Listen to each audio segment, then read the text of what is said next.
राजस्थान में कर्जदार किसानों की मुसीबत रुकने का नाम नहीं ले रही है। बुधवार को दौसा के किसान की जमीन की नीलामी हुई थी। आज अलवर के 11 किसानों की जमीन नीलाम होने वाली थी। दौसा के रामगढ़ पचवारा में कर्ज में डूबे किसान की जमीन को पहले प्रशासन ने कुर्क किया और आज उस जमीन की नीलामी भी कर दी गई, जबकि गरीब किसान का परिवार की हालत बेहद तंग है। किसान जोड़कर किसी तरह से अपने गुजारे के लिए कुछ जुटा पाता है, लेकिन इस तरह की घटनाएं, इस तरह की खबरें सामने आ रही है। ज्ञापन ये देने हैं कि हमारी 17 लाख लोन है, हमारी 1.25 करोड़ की ज़मीन है, तो हमारा जो है बैंक, हम बैंक के नहीं मानते, हम देंगे, देना जरूर देना है, पर कोई इंसाफ तो होना चाहिए। जेजेपी का जो नेता दुष्यंत चौटाला का जीजा देवेंद्र काद्यान है, पानीपत ग्रामीण सीट से जिसने इलेक्शन लड़ा था, उन्होंने वो ज़मीन अपने नाम करवा ली मिली भगत से और 16 अप्रैल को प्रशासन की मदद से वो कब्जा छुड़वाने के लिए पहुंचे थे। उस दिन वहाँ कब्जा नहीं होने दिया और ये एक बहुत बड़ा फ्रॉड है, जिसमें 90 लाख की करीब ज़मीन सिर्फ 17 लाख रुपये में बैंक अधिकारियों ने मिली भगत से किसान से धक्काशाही करके उन्होंने अपने नाम करवाई है। नमस्कार दोस्तों, कैसे हैं आप सब। दोस्तों, क्या आपने आज तक कभी ऐसा देखा या सुना है कि किसी गरीब किसान या किसी आम मिडिल क्लास आदमी की संपत्ति बैंक के पास गिरवी रखी हो, प्रॉपर्टी बैंक के पास मॉर्गेज हो और लोन की रिकवरी के लिए उस आदमी का घर या जमीन नीलाम होने का पब्लिक नोटिस जारी कर दिया गया हो और बाद में बैंक ने सफाई देते हुए बोला हो कि माफ कीजिए, टेक्निकल एरर आ गया था जिसकी वजह से गलती से नोटिस जारी हो गया था। मेरे ख्याल से नहीं देखा होगा, क्योंकि ऐसा करतब करवाने के लिए आपको देश की किसी बड़ी राजनीतिक पार्टी का सांसद बनना पड़ेगा, जो सरकार में हो, जो सरकार चला रही हो।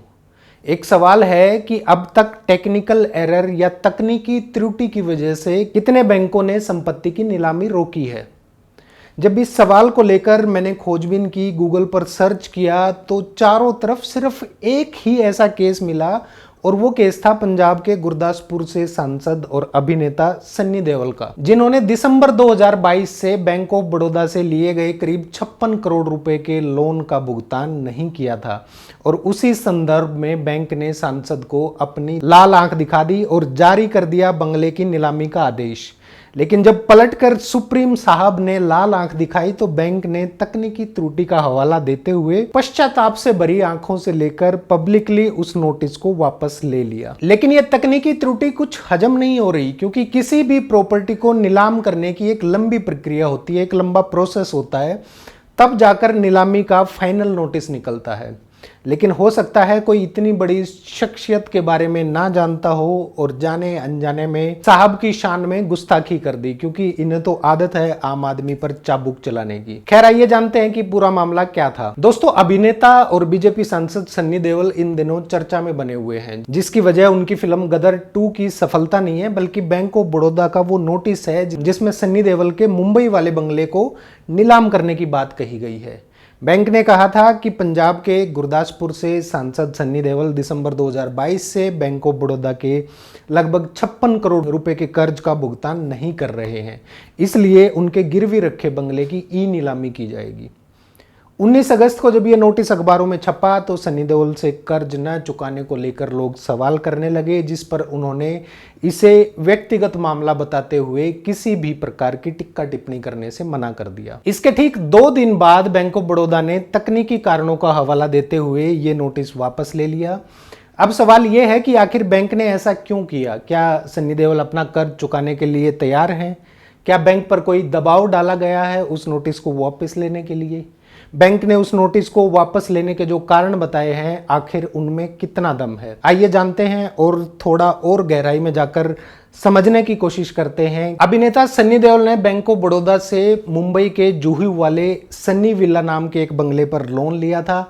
इस लोन में भाई बॉबी देओल और पिता धर्मेंद्र सिंह गारंटर बने थे। इसके अलावा सन्नी साउंड प्राइवेट लिमिटेड नामक कंपनी को कॉर्पोरेट गारंटर बनाया गया था। मनी कंट्रोल न्यूज वेबसाइट के मुताबिक उन्होंने ये लोन साल 2016 में एक फिल्म को फाइनेंस करने के लिए लिया था। 2019 लोकसभा चुनाव के समय चुनाव आयोग को दिए गए एफिडेविट में भी सन्नी देओल ने बताया था कि उन पर करीब 50 करोड़ रुपए का लोन है। लोन को समय पर ना चुकाने के चलते बैंक ने दिसंबर 2022 के आखिर में से एनपीए कर दिया, नॉन परफॉर्मिंग एसेट घोषित कर दिया। इसके बाद बैंक ऑफ बड़ौदा ने अपने लोन के पैसे को रिकवर करने के लिए सन्नी देओल के उस बंगले को बेचने का फैसला किया जो उन्होंने गिरवी रखा था। उसी क्रम में बैंक ने 19 अगस्त 2023 को कई अखबारों में नोटिस जारी कर बताया कि सन्नी देओल पर करीब 56 करोड़ रुपए और दिसंबर 2022 के बाद से इस रकम पर लगने वाला ब्याज बकाया है, जिसे रिकवर करने के लिए बैंक इस बंगले को नीलाम करने जा रहा है। नीलामी के लिए बंगले का बेस प्राइस 51 करोड़ 43 लाख रुपए और तारीख 25 सितंबर 2023 रखी गई। बैंक ने इच्छुक खरीदारों से बेस प्राइस का 10% जमा कर ऑनलाइन होने वाली नीलामी में हिस्सा लेने को कहा था। यह नीलामी का नोटिस जारी करते हुए बैंक ने साफ साफ कहा था कि फिलहाल उनके पास बैंक का सिंबॉलिक पोजीशन है, यानी बंगला अभी पूरी तरह से बैंक के कब्जे में नहीं है। साथ ही ये भी कहा कि इच्छुक खरीदार 14 सितंबर 2023 को बंगले को देखने के लिए आ सकते हैं। अब इसके ठीक 2 दिन बाद तकनीकी कारणों का हवाला देते हुए बैंक ने यह नोटिस वापस ले लिया। बैंक ने बयान जारी कर इसके पीछे 3 कारण बताए। सबसे पहला कारण था कि कितने रुपए वसूल करने हैं, इसकी सही जानकारी बैंक को नहीं थी, जबकि बैंक ने एक्यूरेट फिगर लिख दी थी 55 करोड़ 99 लाख रुपए। और इतना ही नहीं, ओरिएंटल बैंक ऑफ कॉमर्स के एसेट रिकवरी मैनेजमेंट ब्रांच में कई बड़े पदों पर रह चुके श्री केशव खनेजा ने बैंक के इस बयान पर बहुत बड़े सवाल खड़े कर दिए। कहा कि बैंक ने जब अखबारों में सेल नोटिस जारी किया तो उसमें स्पष्ट बकाया लोन की रकम लिखी हुई है, तो इस बात का कोई आधार ही नहीं बनता, कोई मतलब ही नहीं बनता कि बैंक को कितनी वसूली करनी है, इसकी जानकारी ही ना हो बैंक को। इसके बाद बैंक ऑफ बड़ौदा ने नोटिस वापस लेने का दूसरा कारण बताया कि बिक्री नोटिस बंगले के सिंबॉलिक यानी प्रतीकात्मक पोजीशन पर आधारित। बैंक ने पोजीशन के लिए 1 अगस्त को मुख्य मेट्रोपॉलिटन मजिस्ट्रेट के यहाँ आवेदन दिया हुआ है जो कि लंबित है। इस पर भी केशव खनेजा कहते हैं जिस सरफेसी अधिनियम के तहत बैंक ने सेल नोटिस जारी किया था, उसी अधिनियम के तहत बैंक को यह अधिकार है कि वो सिर्फ सिंबॉलिक पोजीशन के आधार पर संपत्ति को नीलाम कर सकता है। और वैसे भी बैंक आमतौर पर बिना फिजिकल पोजीशन के एनपीए होने पर संपत्तियों को नीलाम करता है। इसलिए बैंक ने साफ तौर पर नोटिस में सिंबॉलिक पोजीशन की बात लिखी थी। बैंक ऑफ बड़ौदा ने तीसरा और सबसे मुख्य कारण बताया कि बिक्री नोटिस प्रकाशित होने के बाद सन्नी देओल ने बकाया राशि को निपटाने के लिए उनसे संपर्क किया है।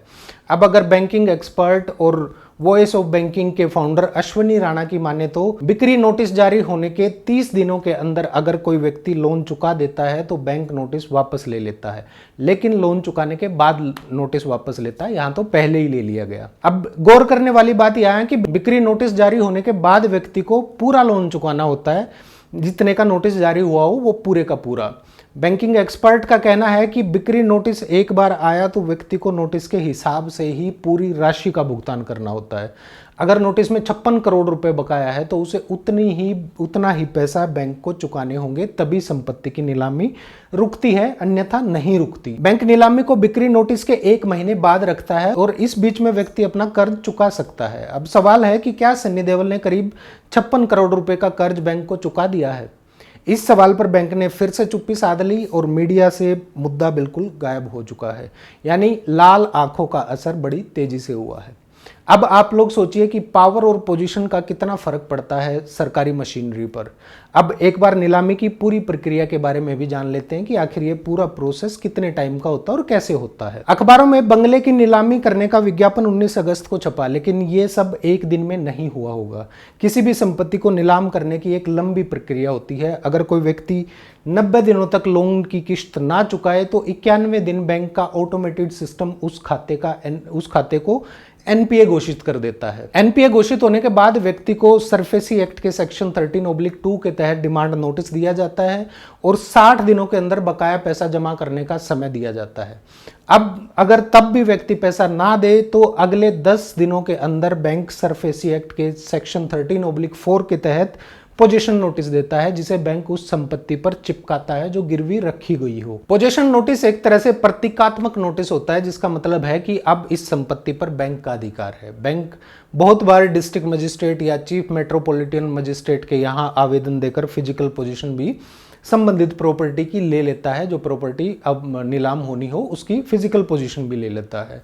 नीलामी से पहले बैंक संपत्ति की कीमत दोबारा से करवाता है, क्योंकि एक्ट के मुताबिक संपत्ति की कीमत पिछले 12 महीने से पुरानी नहीं होनी चाहिए। बिक्री नोटिस जारी करने से पहले भी बैंक कर्ज चुकाने के लिए संबंधित व्यक्ति को फिर से कहता है और तब भी पैसा अदा ना करने पर बैंक बिक्री नोटिस जारी करता है और उसे उस संपत्ति के ऊपर जाके चिपका देता है जिस संपत्ति की नीलामी होनी हो, जिस संपत्ति की बिक्री होनी होती है।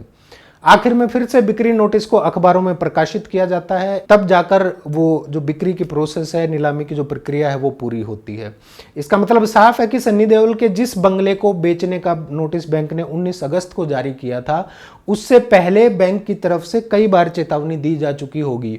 बावजूद इसके इस पर सन्नी देओल ने ध्यान नहीं दिया होगा। बड़े आदमी हैं। बात यही खत्म नहीं हुई, इससे राजनीति में भी हलचल मच गई है। विपक्षी पार्टियों ने बीजेपी पर लक्ष्य साधने शुरू कर दिए हैं।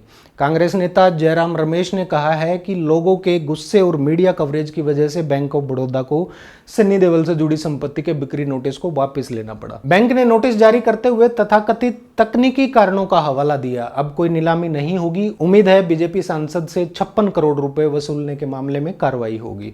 कांग्रेस नेता मणिकम टैगोर ने कहा कि सन्नी देओल के कर्ज न चुकाने के बाद बैंक ऑफ बड़ौदा ने उनकी संपत्ति को नीलाम करने का नोटिस जारी किया, लेकिन बैंक को साहब और सन्नी देओल के रिश्ते का एहसास बाद में हुआ। उन्होंने सवाल पूछा कि क्या ये सुविधा सिर्फ खास बीजेपी नेताओं के लिए या उनके रिश्तेदारों के लिए ही है या आम आदमी के लिए भी है। दोस्तों, एनपीए का ये कोई पहला मामला नहीं है। संसद में दी गई जानकारी के मुताबिक मार्च 2022 के अंत तक 50 सबसे बड़े विलफुल डिफॉल्टर्स पर बैंकों का 92,570 करोड़ रुपए बकाया था, जिसमें 7,848 करोड़ रुपए की सबसे बड़ी बकाया रकम मेहुल चोकसी की कंपनी की थी। उपलब्ध जानकारी के मुताबिक भारत में दिसंबर 2022 तक 3,40,570 करोड़ रुपए की राशि वाले 15,778 विलफुल डिफॉल्टर खाते थे। इसमें से करीब 85% default state bank of India, Punjab national bank, union bank of India और बैंक ऑफ बड़ौदा जैसे सरकारी बैंक हैं। अब आप लोग सोच लीजिए कि ये जो देश के विकास के नाम पर जो आप महंगाई झेल रहे हैं, ये पैसा ऐसे डिफॉल्टर्स की जेब में चला जाता है और आम आदमी अपना पेट पालने के लिए खून को पसीने में बदलते रहता है। चिंता की बात यह है कि महंगाई की इस चिंता के बीच सिर पर खड़े चुनाव इसे और बढ़ाने वाले हैं।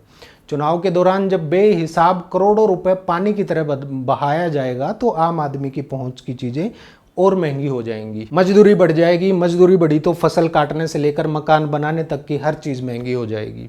चुनाव का पैसा आखिर हिसाब किताब का कहाँ मोहताज होता है। नमस्कार।